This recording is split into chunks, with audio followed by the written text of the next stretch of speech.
अस्सलामुअलैकुम, क्या हाल है? होप ठीक होंगे, खैर से होंगे, खुश होंगे।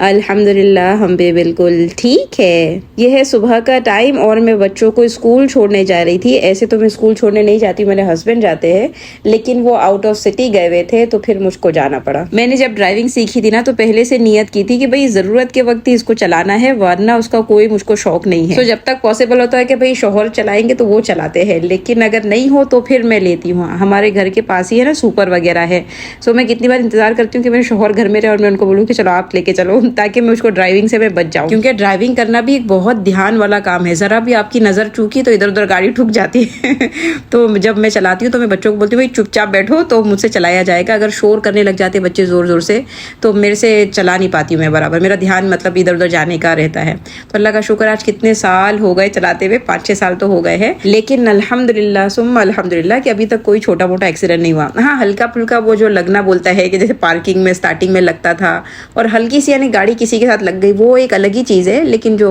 एक्सीडेंट जिसको बोलते हैं कि भाई कोई खर्चा वर्चा आ गया, वो अभी तक कुछ हुआ नहीं और अल्लाह से दुआ है कि आगे कभी हो भी नहीं। तो बच्चों को मैं छोड़कर आ गई हूँ और आज मैं बनाने वाली हूँ लाल कांदा, या फिर हमारे यहाँ कहते हैं इसको बिरिश्ता। तो बस वही बनाने के लिए प्याज मैंने लाई थी ना, ये मार्केट गई थी तो थोड़ी ज़्यादा ही लेकर आ गई थी। तो पहले मैंने सोचा भाई थोड़ी की बना लूँ, यानी आधी की बना ली होती हूँ, आधी पकाने के लिए रख लेती हूँ। फिर दिमाग में पता नहीं क्या आया, मैंने सोचा चलो भाई पूरी पूरी ले लो और पकाने के लिए हम बाद में नीचे नीचे से लेकर आ जाएंगे। तो प्याज छीलने के लिए मैं बालकनी में बैठ गई, मैंने कहा भाई यहीं छील विल लेते हैं, साफ भी हो जाएगी, साथ साथ में विटामिन डी भी मिल जाएगा और फिर अब प्याज छीलते छीलते आप लोग से बात भी हो जाएगी। जैसे कि आपने टाइटल पढ़ा होगा कि भाई मैं इबादत का अपना थोड़ा सा प्लान आपसे शेयर करूंगी, शायद आपको मैं बताने से मेरे अंदर वो जज्बा जाग जाए कि हम बिल्कुल वाकई ऐसा कर सकूं। तो पहली सोच ये है, पहला प्लान ये है कि इस रमज़ान को आखिरी रमज़ान समझा जाएगा कि भाई ये मेरी ज़िंदगी का आखिरी रमज़ान है। अल्लाह हम सबको दे, अगला रमज़ान भी दे, लेकिन ये सोचना, ये दिल में बिठा लेना कि ये आखिरी है। तो जब इंसान किसी चीज़ को आखिरी समझता है तो फिर उसमें वो जोश और जज्बा आता है जिसके थ्रू वो इबादत मतलब दिल से कर सकेगा। हमारे नबी सल्लल्लाहु अलैहि वसल्लम के बारे में आता है कि जब नमाज पढ़ते थे और सलाम फेरते थे तो पहले सलाम के बाद ये यकीन नहीं होता कि दूसरा कर पाएंगे कि नहीं, हालांकि 1 सेकंड का फ़र्क होता है, लेकिन उतना भी कि भाई ये ज़िंदगी इतनी भी लंबी मिलेगी कि नहीं, इतना टाइम मिल पाएगा कि नहीं। तो हम दूसरे अगले साल का सोच रहे कि अगला रमज़ान में इंशाल्लाह और अच्छा कर लेंगे। तो उससे अच्छा ये क्यों ना है कि हम ये साल सोचें कि भाई ये मेरा आखिरी रमज़ान है, इसमें मैं अपना बेस्ट दे दूँ। आप ज़रा सोचें कि आपकी जान पहचान में कितने ऐसे लोग थे जो पिछले साल थे लेकिन इस साल नहीं है, इंतकाल कर गए। तो हो सकता है हम भी ऐसे ही इंतकाल कर जाए अगले वाले में, तो इस वाले को आखिरी समझ ले। अच्छा, थोड़ा रिश्ता की तरफ आते हैं कि जो प्याज मैंने कट की ना, इसको मशीन में मैंने चॉपर में डाल के उसको कट की है। हालांकि इसको उसूलन तो हाथ से काटा जाना चाहिए, बहुत ज़्यादा बारीक भी नहीं, बहुत ज़्यादा मोटा भी नहीं, लेकिन अभी भी मैं हाथ से काटने जाती तो उसमें 1 घंटा निकल जाता। तो एक प्लस पॉइंट और एक माइनस पॉइंट, जब आप इस तरीके से काटते हो तो बहुत बारीक, यानी मशीन में बहुत ज़्यादा बारीक कट के निकली है। जब इतनी बारीक है तो फिर इतनी क्रंची नहीं होगी, लेकिन हमको ब्राउन करके रखना है तो मेरे लिए ठीक है। अगर आपको वाकई वैसी करना है तो आप भाई हाथ से काटे। मशीन में या तो एकदम बारीक ऐसे कट जाती है या फिर कुछ हिस्से मोटे रह जाते, तो बस वो मोटे हिस्से को मैं अलग कर रही थी, वो सालन वगैरह बनाने में यूज़ हो जाएंगी। और फिर ये जो साथ में परतें थी ना, मैं उसको खोल खोल के रख रही थी। अच्छा, इसको मैंने थोड़ी देर धूप में रख दिया था। धूप में रखने से क्या होगा, या आप पंखे के नीचे रख दे अगर धूप नहीं है तो जितना पानी है वो खुश्क होने लगेगा। जब पानी जितना ज़्यादा खुश्क होगा उतनी वो कम टाइम लेगा लाल होने के लिए। तो भाई मेरे पास 1-2 घंटे थे फिलहाल, तो मैंने कहा 1-2 घंटे उसको रहने दो ताकि अपना तेल भी थोड़ा कम जाए और टाइम भी थोड़ा बच जाए। तो जब तक प्याज धूप में है हम अपने दूसरे काम निपटाते हैं। तो यहाँ मैं बना रही थी शरबत। जी हाँ, शाही गुलाब का शरबत। माशाल्लाह बहन है इंडिया में तो हर साल वो शरबत आ जाता है। तो पानी ऐड कर दिया है, शुगर ऐड कर दिया है। ये देखिए, ये शाही गुलाब के ना ये पैकेट इंडिया में रेडीमेड आ जाते हैं। तो मैं 2 पैकेट के बना रही थी, पीछे पूरा इंस्ट्रक्शन लिखा हुआ होता है कितने वही पानी रखना है और कितने शक्कर रखनी है। तो बस वही हिसाब किताब से मैं उसमें डाल दे रही थी। ऐसे तो घर में रूह अफ़ज़ा वगैरह भी होता है पर बच्चों को ज़्यादा इसका फ्लेवर अच्छा लगता है, तो बस वही बना रहे हैं। प्लान भी ये है कि रमज़ान में पूरी कोशिश की जाएगी कि भाई अल्लाह के जो ऑर्डर है उसको मानना। देखिए, रमज़ान में इंसान अपनी बेसिक नीड से रुक जा रहा है। खाना पानी बेसिक नीड है, और पानी की बात करें तो अभी इंडिया पाकिस्तान में भी बड़ी गर्मी होगी और हमारे पनामा में भी गर्मी का ही सीज़न है। तो प्यास का लगना एक नॉर्मल बात है। इतनी शदीद भी प्यास लगी होगी और हम वज़ू करने बाथरूम में भी जाएंगे और पानी मुंह में आ गया है, हलक तक नहीं पहुंच रहा है। भाई क्यों नहीं पहुंच रहा है? क्योंकि ये माइंडसेट हो जाता है कि भाई अल्लाह मुझको देख रहा है। तो पूरे रमज़ान इंशाल्लाह ये कोशिश करनी है मुझको, और इंशाल्लाह आप भी ये कोशिश करने की करें कि भाई हर काम में ये ध्यान रखे कि अल्लाह मुझको देख रहा है। कि किसी की गिबत हो रही है, ध्यान रहे कि अल्लाह देख रहा है। कुछ गलत करने का ख्याल आ रहा है, माइंड में रखे कि भाई अल्लाह मुझको देख रहा है। जब हम मुंह में पानी लेने के बाद अपनी बेसिक नीड को भी छोड़ दे रहे हैं क्योंकि हमारे ध्यान में है कि अल्लाह देख रहा है, तो ये सब तो हमारी बेसिक नीड में आया ही नहीं ना, ये सब तो एक्स्ट्रास में से चले गया। गिबत करके कौन सी हमारी नीड पूरी हो रही है?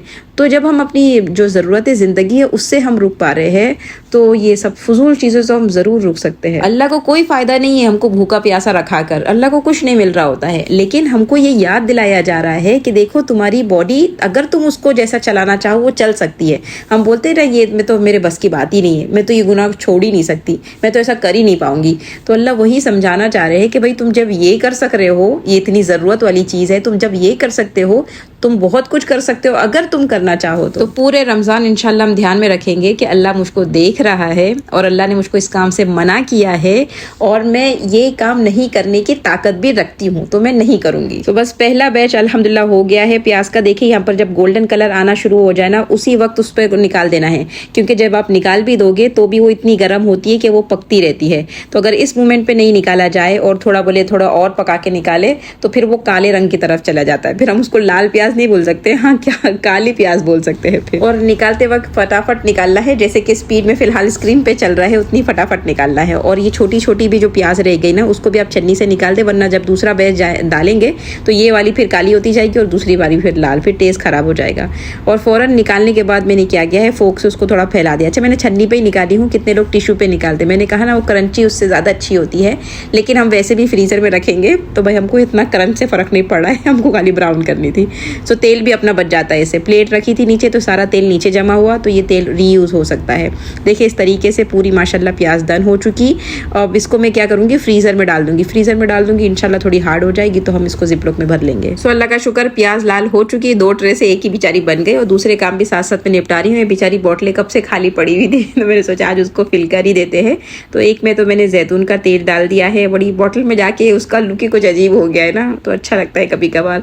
और साथ में फिर मैंने दूसरी में जो कोकोनट ऑयल में जो यूज़ करती हूँ खाना बनाने के लिए, मैंने कहा वीडियो में भी थोड़ा अच्छा दिखेगा ये बोतल से उठा के डालेंगे तो।